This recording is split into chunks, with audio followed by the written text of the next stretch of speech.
to Capitol Hill and Congressman Ben Cline, Republican of Virginia. He just stepped in front of our cameras.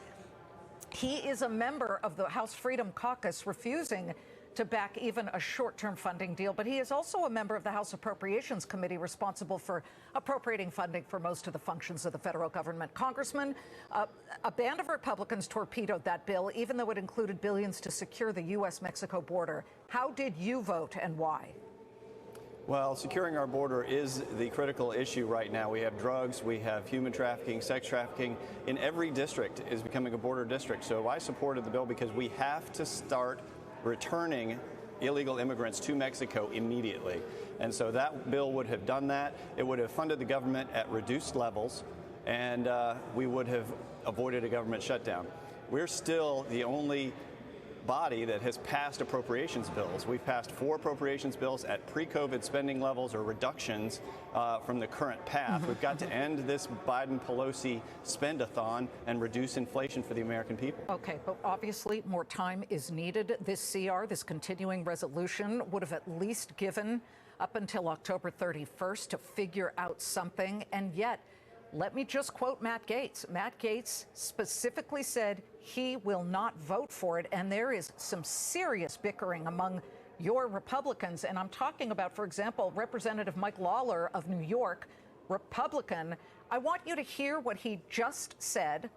We do have the sound. Can we hear it? Let's listen. Only one person to blame for any potential government shutdown, and that's Matt Gaetz. He's not a conservative Republican. He's a charlatan. Congressman Cline, I don't know how much you can blame the Democrats, at least at this moment, when you've got your own people saying it's Matt Gaetz and the Freedom Caucus. Listen, every Democrat voted against this bill to keep the government operating. No Democrat has stepped up to support our efforts to make sure that... But you control the House. Republicans control the House. That's right. And we need to put forward legislation that does keep the government running. We're going to continue to try to do that. But we all have to recognize that the Senate is just trying to continue our spending troubles that have created this inflationary spiral. And the White House is no friend to conservatives either. So we have to continue to stand by our commitment to the American people to reduce spending, to secure the border. And we're going to continue to do that.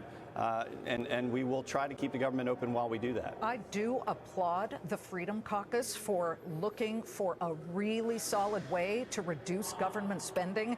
In fact, one of the plans put forward simply brings back the spending to fiscal year 2022, which should be acceptable to most. However, if you want to be known as conservative spenders, you know, the Freedom Caucus hopes to do that. But at this point, are you not fearful that you'll be known as the blockade for keeping the government running? And that includes paying our military, paying our Coast Guard, not to mention TSA agents. The airlines and the airports are going to be total mayhem. Well, the Freedom Caucus was split on this issue, and I voted to make sure that we reduce spending to pre-COVID levels, keep our government operating while securing the border. That's what this bill was about, and hopefully we will continue to press on those issues moving forward, because the border is an existential threat to this nation, and we have to address it. All right, so let's bring it to in the event of a shutdown. Border agents will still have to report for duty, but without pay. What else is at stake here? You've got voters on both sides here thinking this is a total disgrace.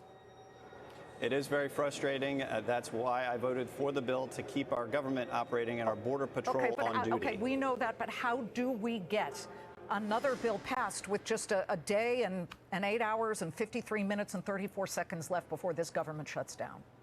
I think you will see more unity if we reduce the amount of time of the continuing resolution. If we look at a few days where only things we can vote on are appropriations bills to keep funding our government, 3 days, 5 days, you would get more support than 30 days. 30 days is just too much time and doesn't keep our eyes focused on the priorities of funding our government, reducing spending, securing the border. Would you consider And you know what? We should put an intraday of the Dow Jones Industrials up here because it's down about 143 points. But the markets are watching what you guys are doing in Washington, D.C.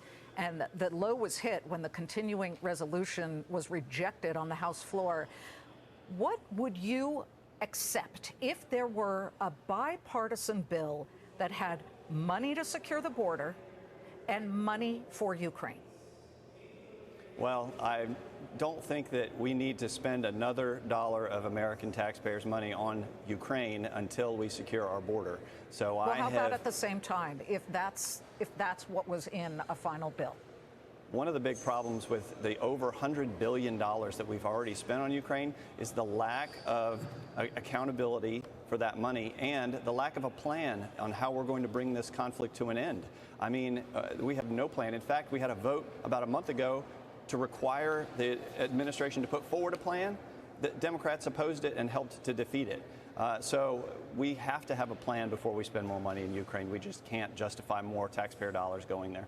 Congressman Ben Cline, thank you for jumping in front of the cameras here. Our viewers appreciate hearing what's going on minute by minute. Thank you. Thank you.